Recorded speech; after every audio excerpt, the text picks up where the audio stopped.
Yes, so hello everybody. Thank you for attending the webinar on the MSc LLM Corporate Law Computing and Innovation. I'm joined by my co-director in the Innovation Centre, Mark Potkowitz, and also a student on the current course, Melissa MacDonald. Hello, Melissa. Can you hear me? Yes, hello. How are you? Thank you for joining us. That's good. Yeah, I can see you. Fantastic.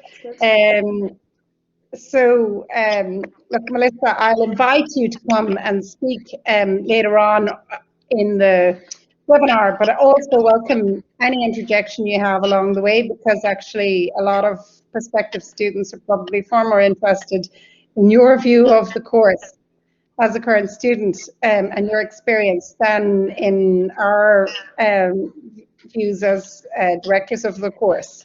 So actually, I might ask you up front before we start into it, Melissa, yes, to give us an overview of what your experience has been on the course to date, and just what you've liked, what you haven't liked, and what stage you're at, and really how you found the course. Yes, so hi everyone, my name is Melissa and I came from a law background. So I done my undergrad at Queen's, and then I was doing research on potential masters, and I came across the one at Ulster just by researching on their website and everything and going through the masters, and the corporate law and computing one stood out because I knew there was a shortage of lawyers that were like tech savvy as well, so I wanted to study something that was going to be in high demand. And then I started in September last year, and so far I've had a really positive experience. I have loved it so far, and I think one of the main benefits was the fact that it wasn't just like law in general, it was you had your technology and then the financial and business side as well. So I've learned a lot about that, not meaning to, but it has definitely come in very handy. And yes, there's 6 different modules in the course. So I know we start off with professional software development, and that's one of the first ones you will do. And then there's corporate law, which is taken by Jane. And then there's business intelligence, so it's all the business side of things, which is very interesting as well. And internet and technology law, which is taken by Mark, who's also on the call. And then data science foundations, and it's about coding and Python and things like that. And then there's derivatives and financial markets, so it's all your financy aspects as well. That's fantastic, Melissa. And just in terms of you applied, obviously thinking I'll do a master's, and you'd done your undergraduate in Queen's, isn't that right? Yes. Yeah. And in terms of your placements, I think people would be quite interested to hear what you're doing now. I know you've been really successful in getting a number of placement opportunities, but you're currently undertaking, now you've started, haven't you, your placement in Queen's? Or in, in Sydney? Yes, so it was actually Jane raised my awareness about this. I didn't know about some of the placement opportunities. I had heard just word about them at the start of the course, and Citibank in Belfast offer 2 placements every year to people on the course. So I applied whenever Jane informed me about the legal jobs that were available. So I was successful, thank goodness, and I actually just finished today around 5 and was able to come onto this call. So I am now a legal tech analyst at Citi, and it's going so good so far. It ties in well with the masters and the law as well, because you cover both aspects. I'm the legal markets team, and then I also do things with spreadsheets and some coding elements. So I definitely need to do the masters to understand what I'm doing now. So I'm so grateful, and it's going so good. Yeah, that's fantastic. I think what I'm increasingly seeing, so I'm from a traditional solicitor background, and in engaging with law firms in Belfast and financial services firms, I can increasingly see that they're not looking for very traditional roles. they're looking for, all the opportunities seem to be for a hybrid role between law and interfacing between law and technology. Has that been your experience in City, that you've been exposed, that it's opened your awareness of the type of jobs that are out there for law graduates? Yes, very much so. A lot of my friends who were at university too have found the same. So I think it's much easier. I applied for a few jobs and the City was one of the ones that I got offered, but I think in comparison to those who don't maybe know so much about technology and things like that, it might be a little harder. I can't really speak for everybody, but just me compared to like my friends who done law undergrad and things like that, I definitely think having some form of like technology skills definitely helps with like the job search. Yeah. Sorry, go on, Mark. Well, I just wanted to hop in and say, one of the things that Jane and I did in designing this course, which is we designed a course that we would want to take if we were going back to school to take a course. And so I'm really glad to hear that the material has been really helpful in this placement with City and the work that you're doing. And so I was hoping, Melissa, maybe you could comment on sort of the way that some of the modules are conducted. All of the law modules are taught by practitioners. Jane is a solicitor. I'm an attorney from New York. I know that the Dresden Financial Markets model is taught by practitioners. I know that Jane's corporate law module also brings in solicitors and folks in industry to speak about their experience as an approach to the material. So was that something that had been different from your experience in the past? And if so, were there any challenges that that approach had?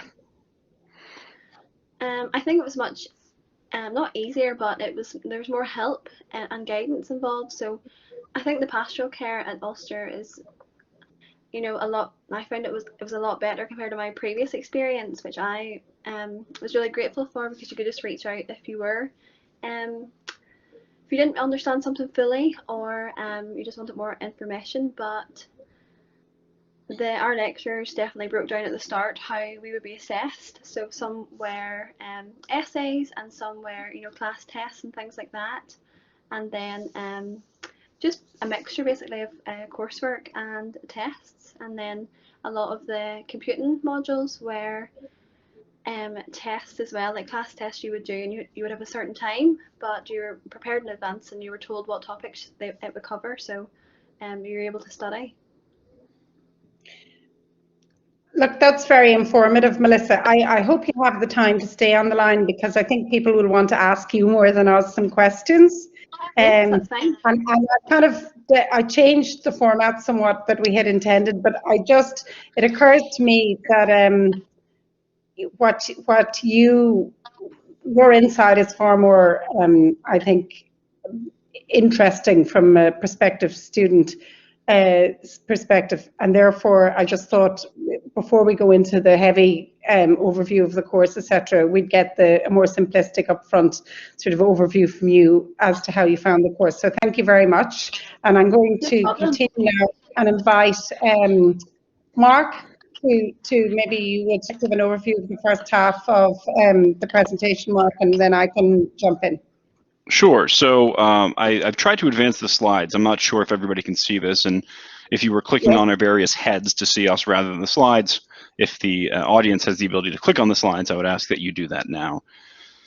And so, there are a lot of general things I'm going to quickly speak about at Ulster University to give you a better sense of what it is like to study at Ulster University. But I'm going to move through this quickly because, frankly, I think it's more interesting for us to talk about the particular course, and because we have Melissa with us to kind of interrogate her more about her experience. So one of the things that you need to understand about Ulster University is that we have a number of campuses. Our module is taught primarily out of the Belfast campus, but we do have a lot of collaboration with the School of Computing, Engineering and Intelligent Systems in Magee, which Jane will go into further. So there's a tremendous network that you get through attendance at Ulster University. The rate at which our postgraduates are employed is terrific with respect to the results that we get across our programs. And I'm particularly promoting those, of course, within the School of Law, the School of Computing, Engineering and Intelligent Systems. One of the things that we also should speak about is the flexibility we have with modes of study. We offer full-time programs and part-time programs.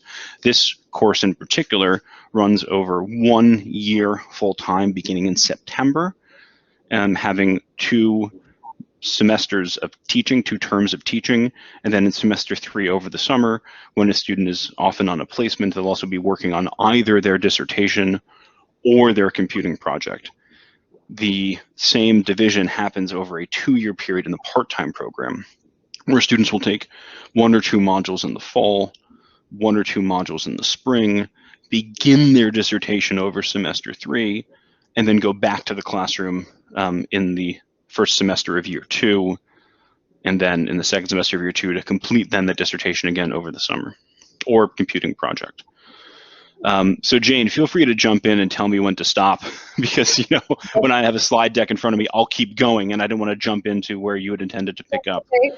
That's okay. You keep going for the moment. So just to talk about the program itself, as Jane and Melissa had mentioned, this is an LLM and MSc program. So students taking the course will either graduate with a master's in law or a master's in science, depending on how you decide to complete the course. So those who are doing an LLM will do a dissertation over semester 3 in year 1, or over semester 3 in years 1 and 2, or they'll be doing a computing project, which will get them the MSc over the same schedule.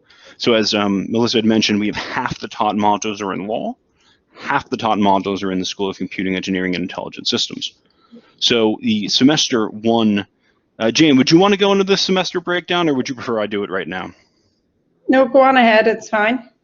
You do that. Okay. So yeah, the first modules that you take in semester 1, as Melissa mentioned, are Professional Software Development 1, Derivatives in Financial Markets, which is a law module, and then Corporate Law, which is another law module. Then in semester 2, now that students many of whom might not come from a computing background, and as Melissa told you, she didn't come from a computing background either, we want to make sure that you have the more familiar with the 2 law modules in the fall and the 1 computing module, so that in the computing modules in the spring, you have that strong foundation. So then the law module you'll be taking in the spring is the Technology and Internet Law module, which is the one that I teach. And I'm sure Jane will get into, when she discusses the corporate law module, a bit what her strategy is. But the Technology and Internet Law module, I think, is a good sort of capstone to the course, because it covers a wide range of issues regarding law and technology, such as privacy, such as encryption, things like blockchain and distributed ledger technology, artificial intelligence, machine learning, natural language processing, telecommunications, sort of almost all of these cutting edge areas that the internet and technology do internationally and have to intersect with law. So there are issues with cross-border data transfer. We talk about ethics and artificial intelligence. We even do stuff on autonomous vehicles and some of the legal issues around self-driving cars, because they're absolutely fascinating to me. And the way that we have with respect to the flexibility of the program allows us to offer postgraduate certificates and postgraduate diplomas, depending on the particular time constraints or circumstances that people are in. Some people might begin the course in an attempt to upskill to get a better job, and over the course of the course, get offered a job. And so maybe completing the course to get the LLM or the MSc might not be as important if the whole purpose is to upskill. So then we offer some exits where you can exit with some form of certificate or diploma, depending on how much of the program you complete. Another thing that Jane will mention, I'm sure, in greater detail with Melissa, is these internships and or placement opportunities. So one of the things that's very important for us and for our graduates is to try to help them ensure that the program puts them in a better position than they were before the program. I think that's one of the reasons a lot of us go back to higher education. And so it's very important that we not only instill within the students the skills and knowledge they need to advance their careers, but help them get to that place. So we work very closely with our industry partners to ensure that we're able to get those students who want to participate in placement or some form of internship or industry supported applied research project or applied project, depending on what the strategy is. So that means that you could have somebody like Melissa who's working at Citi, or you might have a situation where a firm says, well, there's a project that we're very interested in, and then the student will get to work on that project. Some supported by and supervised by people within the universities to help that business tackle some technology or legal issue. For those students who are international, there is an opportunity for, what are we calling it, Jane? It's the advanced practice? Yes, the advanced practice. Yeah. Right, and so the advanced practice, which Jane will describe much better than I, actually will extend the period of participation in the program from 12 months to maybe 15 or 18 months, which I understand can be an attractive option in certain international contexts. Oh, sorry, we're jumping around here. So I just wanted to go back and talk about the School of Computing Engineering and Intelligent Systems, which is our university partner within this program, has a tremendous research output, is recognized by groups like the British Computing Society, has won all kinds of awards and prizes because of the research that they've done, their staff, and the way that they approach things, and has some very, very, very cool projects that Jane and I have seen involving human brain interface and a range of other things around synthetic data, for instance, generative adversarial networks and advanced artificial intelligence that you can be exposed to if that is something that's interest to you. As we mentioned before, Jane and I are both lawyers. We sit within the School of Law. And we also run the Legal Innovation Center, which Jane will speak about, which was the first center for legal innovation in the United Kingdom. We also, our School of Law has a tremendous reputation in the UK for impact in research. Our students are very pleased with the education that they get here, and we have terrific relationships with international institutions such as Fordham Law School in New York, Brooklyn Law School in Brooklyn, New York, where I'm an adjunct professor as well. And we're also creating stronger relationships with other universities in the UK, such as Nottingham, as well as some other schools in America, such as the Massachusetts Institute of Technology, Chicago Kent Law School, and Stanford Law School. And so Jane, did you want to jump in and talk about the Legal Innovation Center and the work we're doing there? Yes, I will. Thank you, Mark. Thanks, Jane. So, the Legal Innovation Center was essentially set up in, I think, 2016 and as an initiative between the School of Law and the School of Computing Engineering and Intelligent Systems. And its remit is really threefold. Firstly, teaching students and also training practitioners already in industry like solicitors or legal counsel, or indeed business or technologists who are in-house and want to upskill in the interface between law and technology. Secondly, the Legal Innovation Centre conducts applied research projects with industry partners. So we currently, for example, have 2 postdoctoral research fellows from the School of Computing who are working within Allen & Overy, a Magic Circle law firm based in Belfast, on legal technology projects, some very cutting edge international project work which they are undertaking, and the very exciting initiatives. Mark is also conducting a number of international projects with various partners in different areas relating to privacy, ethics, and access to justice, etc.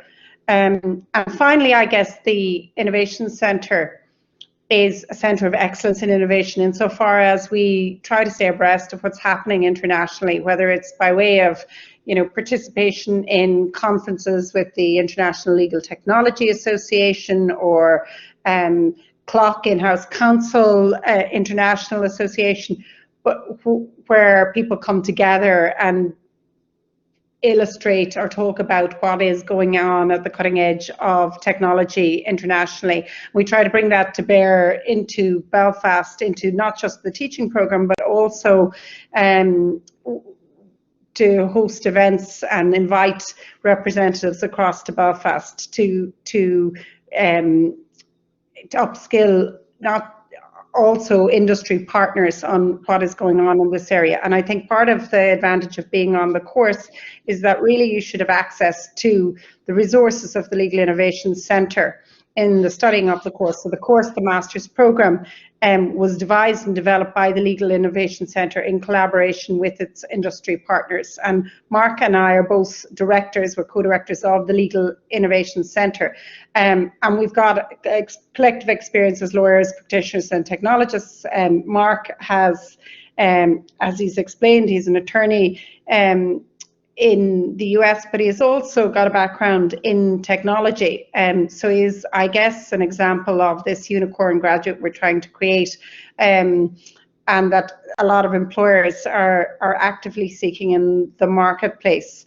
But I think most importantly, he's got experience in industry, and I think that that is probably the key selling point of the course, because we're not really it wasn't designed by academics, taught by academics. It's designed by people who are practicing, i.e. our partners of the Innovation Centre, who I'll speak about in a moment, with a view to creating graduates who are suitable to work in their organisations.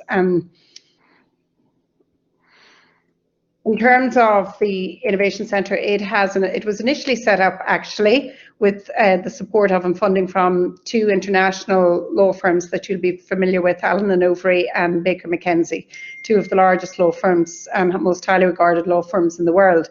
But since its incorporation, so to speak, the Innovation Centre has extended its advisory board to include some of the key international employers in Belfast, in law, in finance and in technology. So for example, Citibank, Herbert Smith Freehill, Kinston Masons, PwC, Baker McKenzie, Deloitte, EY, Allstate are all members, and we've also relationships extending to A&L Goodbody, Cleaver Fulton Rankin, a local law firm who's very active in the law tech space, Factor Law, all of whom are interested in, I guess, the development of our initiatives and our programs. And we have, I guess, broader links with industry insofar as we regularly interface with government public sector bodies locally, like the Law Society, Invest in I, Belfast City Council, court services. There are lots of industry groups like the Artificial Lawyer, Legal Cheek, Law Check UK. We've had quite an exciting project which is ongoing with Law Tech UK, which I might invite Mark to speak about in a moment. The Irish Law Tech Society, which is the ROI equivalent body. And then international organisations, like I mentioned, like ILTA. On the private sector side, all our advisory board, but also some other partners, like, for example, First Derivatives, FinTrue,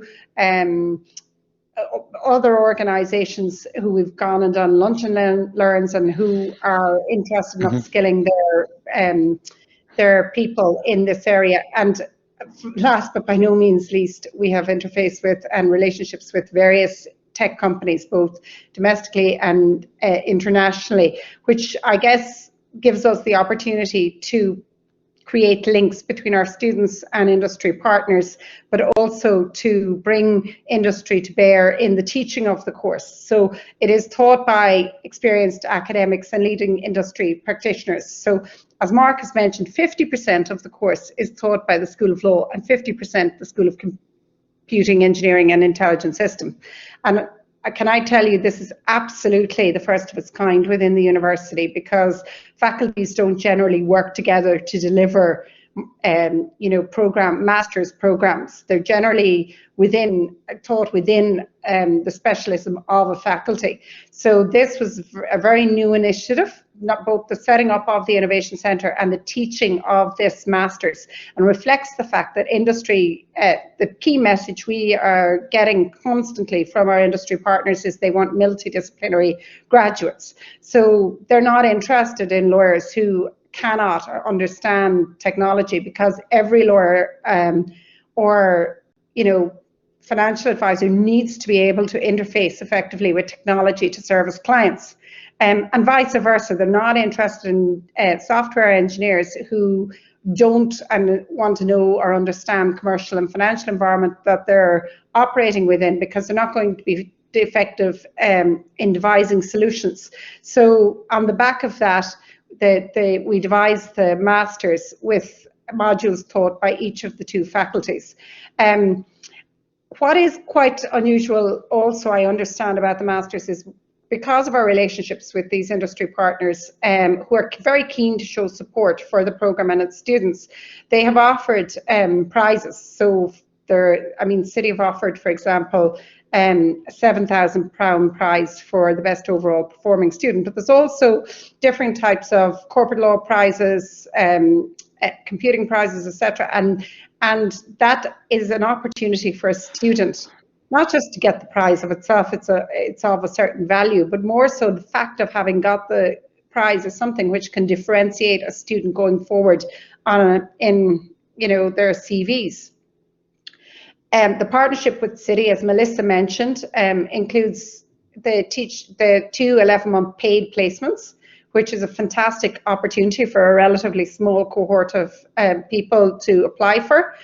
Teaching input from industry experts. So we've had, occasion, for example, to bring an expert in from Mark on your course from Chicago to teach. I'm trying to think what his lecture was on. Distributed ledger technology. It was Bob Gillis from City.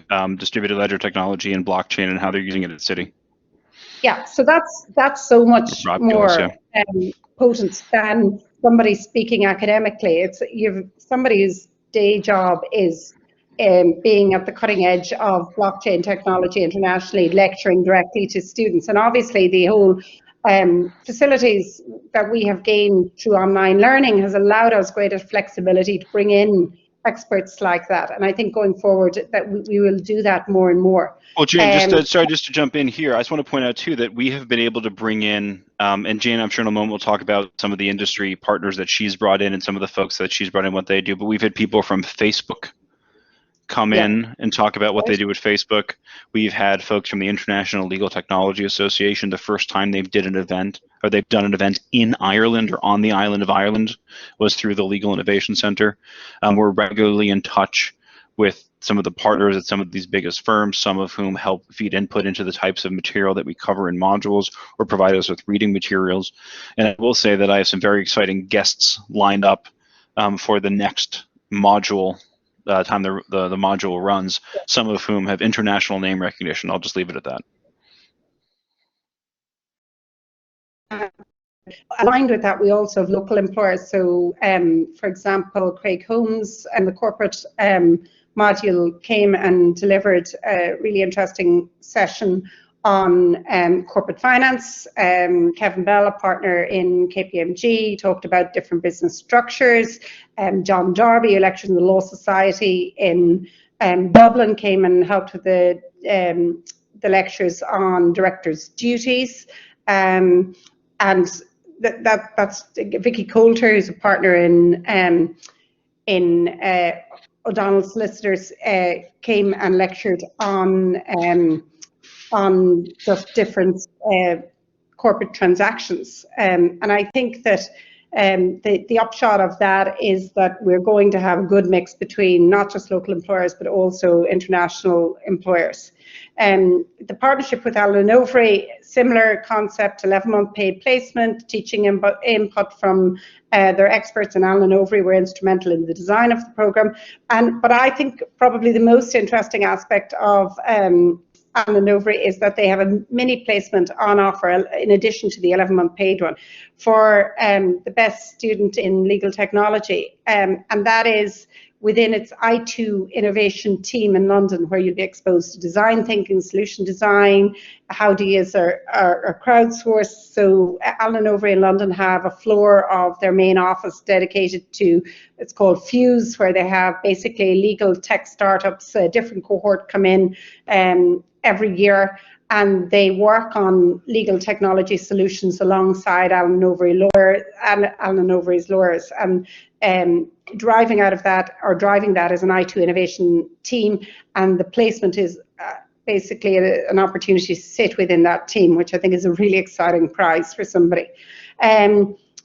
Mark mentioned previously, there is, in addition to the modules, the opportunity for an additional module to be undertaken for 6 months called an advanced practice module. So it's essentially an applied consulting project lasting 12 weeks or an internship with professional development project with a partner. And it gives you an additional qualification, an advanced practice qualification, should you choose to opt for that. So in terms of careers, Melissa touched on it earlier, it's not just solicitors and barristers. People from our course want to be solicitors, absolutely, or barristers, but also there's a whole raft of job opportunities within firms, which you'll see advertised all of the time, which this course prepares you for. And the experience of has so far been fantastic of the people on the course in terms of getting placement opportunities. So, for example, I know one of the students who had 4 different offers, you know, in the 3rd semester of the course in terms of for placements and jobs after the course. There are, I won't bore you, there are industry testimonials, but I actually would suggest the Evangela Cleese, the partner in Allen & Overy in Belfast, Joanna Robinson, a partner in Pinson Masons, Nick Thompson, who's the general manager of I Manage Raven, an international technology company specialising in legal technology, and Stephen Bartlett, who is the general counsel in City, based in London, and there are some specific testimonials around the course content which you can look at in your own time if you're interested, or indeed what I would suggest is you look at the Legal Innovation Centre website, legalinnovation.ai, which gives you a great overview of various testimonials and some recorded testimonials of students, of industry partners, as well as the co-exec directors and head of School of Law around the course.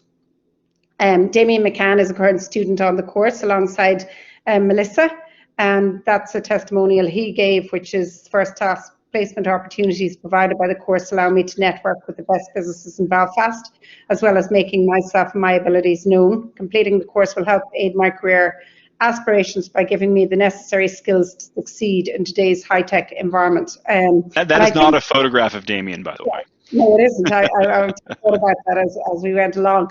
But I'll probably just get to the end because I'm near the end now, and I invite Melissa to come back in. In terms of contacts, there's Mark's email address, my email address. Shoot us an email if you've got any questions at all. In terms of applying, you apply online. The Ulster ACCLCI is the website. There isn't an official closing date, albeit that we have got quite strong applications this year. So if you are intent on applying, I suggest you do so pretty quickly. Because the places will be limited, in that we don't want to end up with too large a cohort in order to safeguard, I guess, the pastoral care and the quality of teaching and the focus we can give and opportunities we can give to the individual students. Fees and finance, again, the best thing to do is contact the registration. I think there's flexible payment options available. The course starts from 6,270, which I think is a pretty standard postgraduate course cost.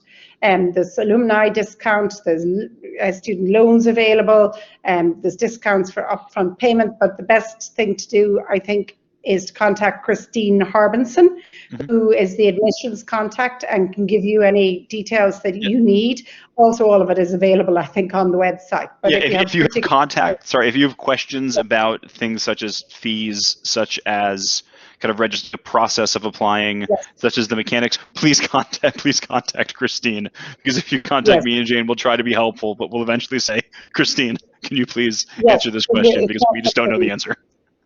Yeah. In terms of COVID, the Belfast campus, this is kind of a standard slide which is issued by UU for all of its courses this year, which is that it's on schedule. There's a new I should say the course is to be taught out of the Belfast campus. It was never meant or intended to be taught out of Jordanstown. So obviously with COVID last year, it was taught online, and we retained our flexibility to be able to do that. you know, regardless of what happens next year. At the moment, there is also a new campus which is being built in Belfast. It's a fantastic state-of-the-art new campus, and it is on schedule to open in term 1 next year. But I think that with the impact of COVID-19 prevailing, the university is basically continuing to work closely to mitigate any impact that the pandemic might have on that opening date, and we retain full flexibility to deliver the course online or as a hybrid. I think unquestionably you will end up on campus at some point in the course year, but it's, you know, who can say on the back of what's happened last year for certain what is going to happen, and I think that's going to be part of a broader university-wide discussion. In terms of the contacts, I mentioned it, and I think now what I was going to do is go back to Melissa, and I was going to maybe invite people if they want to ask a question. Sorry, I'm just going. This is not Melissa either, but in terms of. Well, Jane, would you like me just to turn off the slides so that we can see all of our faces? Yeah, that's fantastic. Can you do that? Brilliant. Yes. Okay. So I'm not sure if Melissa's still there. She's Yes, probably. I'm here now again. Okay, fantastic. Thank you very much for your patience in staying with us, Melissa. No problem. I have a sense that people maybe have some questions, whether they want to ask them in the chat line or whether they want to ask them. But in the meantime, before there's a bit of an echo, so I'm wondering, is that that's probably, I don't know. I wonder, Mark, if you turn off your volume while I'm speaking, and I'll do the same and see if we can get maybe Melissa. I think it's when we talk over each other. But look, Melissa, I think that in general, I wondered if you would maybe give an idea about the computing project or the dissertation and what your experience is, which you chose and why. So just to explain to people, you can choose for module term 3 a computing project to get an MSc or a dissertation to do an LLM. Yeah, so I chose to do a dissertation so that it would be an LLM, so just a master's in law then, and I'm currently completing it now. So you finish your last term, and then you start your dissertation. So I'm doing mine now on it ties in with like technology and law, so it's all about like anonymous accounts on social media and things like that, and Mark is my supervisor for that. So it's going good, and it's due for submission in September. So we should have another meeting to talk about it. Yes, yes, that'll be good. But I'll give you an email about that too. Great. So yes, I know some of my classmates have chosen to do to qualify with the computing and technology side, because they came from computing, so they wanted to just, you know, follow what they liked, which is completely grand as well. I just wanted to keep it everything law related because that's my area of interest. And I think that's a good point, because somebody asked me on the last webinar we did which I would choose. Yes. And if I were asked that course question before the course started, I would have said, oh, as coming from a law background, I'd definitely choose an MSc just to mix it up. Yeah. But actually, I have changed my mind about that, and I think that you should just pursue whatever you're interested in, because I think you're going to enjoy the dissertation, and it's going to be so much more compelling if you do enjoy it, and it's an area of interest that you can then maybe develop as your career opportunity. So it might be a pathway to wherever your specialism. So I know you're particularly interested in social media, Melissa. It's a fantastic idea that you decided to do your dissertation on that. Well, and Jane, I just want to jump in quickly and say that some of the other topics that people are covering, somebody is looking into cryptocurrency and ransomware and economic terrorism, which is a super salient and prescient topic, having seen many data breaches and ransomware attacks. There's somebody else who's looking into issues around moral rights and intellectual property and copyright. We have another student with whom Jane and I were speaking today, in fact, who's looking at the modernization and the technologicalization, if I can make that a word, the increased use of technology by the court service in Northern Ireland, in the commercial hub. So there's a range of topics that students from the course are pursuing in their dissertations, not just necessarily what you might consider a traditional legal dissertation. That's right. And actually, the solicitor we were speaking to today, Mark, is a very interesting student because she's undertaking the course part-time. She's working full-time in a commercial law firm in Belfast. She's undertaking the course basically in her own time, but because last year the course was online, she just basically zoomed in from in the middle of her working day. And she works in commercial litigation, so she actually does a lot of work in the commercial hub and is particularly interested in the transition to online courts and online litigation. And is working with the Judicial Studies Committee here in developing the online court solution of the commercial hub. So her master's is aligned with what she is interested in and working on, which I think means that it's probably going to differentiate her within her practice area and vis-a-vis her peers in practice.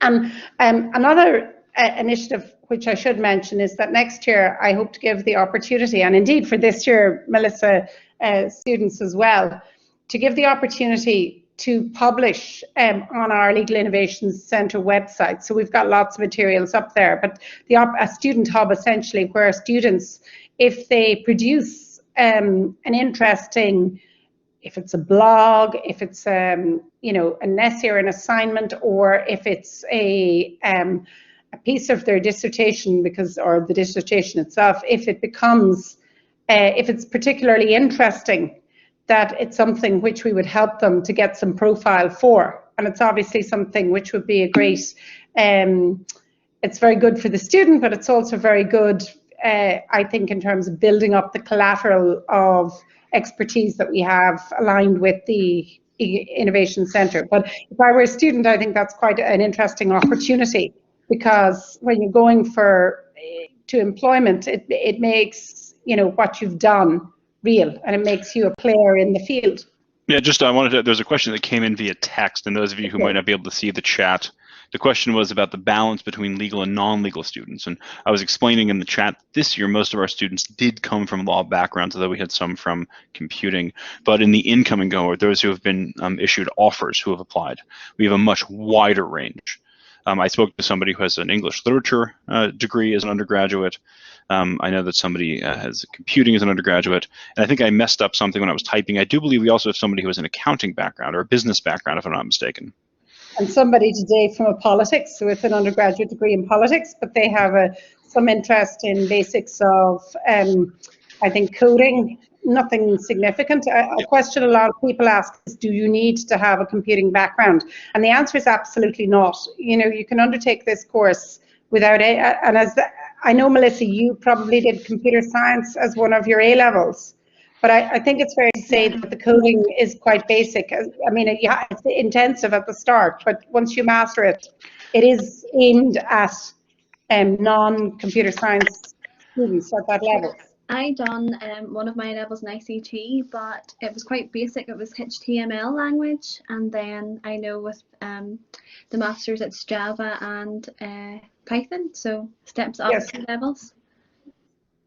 Well, yeah, I'm glad that this was raised, because normally it's something that we cover early on. It just slipped my mind, which is to say, Jane and I, coming from law backgrounds, are always sort of somewhat biased towards the legal side of things. Yeah. And so we're more concerned about making sure that folks coming from a legal background aren't afraid of the computing.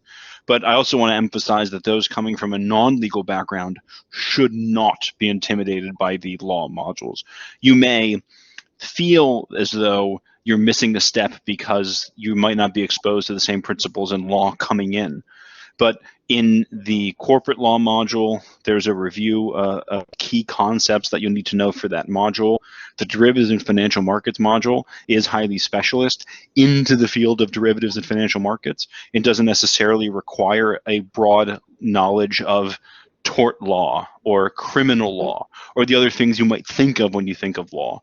And I'll tell you that, I mean, frankly, for my module, I just presume nobody knows anything coming in because there's such a wide range of experience when it comes to tech issues and law issues. I teach it the same way to the students on the program that I do when I teach it to solicitors who have been practicing for 15 years. You know, so there isn't necessarily this need. If you're coming in without a law background, you won't feel as though everything is happening that you don't understand because all of the relevant areas of law are covered. Yep, that's right. Actually, I had a student who I think is registered for the course this year, and he has a first-class honours computing degree, undergraduate degree from Queen's, and he's working in an international technology company, but wants to become a solicitor and thinks that the course is probably going to be the best way, rather than going back to do an undergraduate law degree. He is likely to want to work in a corporate law environment or financial services law environment, and is doing the course as a conduit to working within one of those firms and sort of getting the basics of corporate law and financial services law to allow him to do that, because in reality he's going to learn most of what he needs to know in practice once he gets into that field. So I think the course is very much versatile. So I guess if nobody has any questions, please feel free, if you have a question, to ping Mark or I. You've got our email addresses.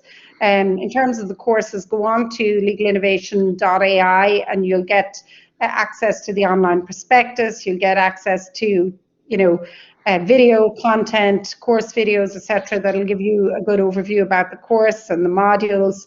And I think if you are thinking, I think probably put in an application as soon as possible, because I know we've got quite high numbers this year. And look, and if you have questions that you aren't comfortable asking in front of a large group, Jane and I are very available to hop on a quick call, Zoom, Teams, pick your video conferencing software of choice. I know that I've spoken to about a half dozen students or applicants so far who had very specific questions, you know, different personal circumstances, you know, figuring out ways to make the program work for them. So we try to be as flexible as possible, but we do have some limitations. So we're eager to hear from you, eager to hear your questions, and hope to see many of you in the fall, I guess. So thank you, and in particular, thanks to Melissa. I really appreciate your input, and best of luck with your dissertation. Thank you. And I wanted to mention, and indeed the Miss Northern Ireland finals in September. Yes, I know they're in Europe on the 6th, so that's exciting as well. But I also wanted to mention, I've got a few messages on LinkedIn from students, undergrad students and things like that. So if anybody wants to message me just from a student point of view, you can on LinkedIn. It's just Melissa McDonald as well. So, yeah. Fantastic. Thank you, Melissa. Thanks. Good.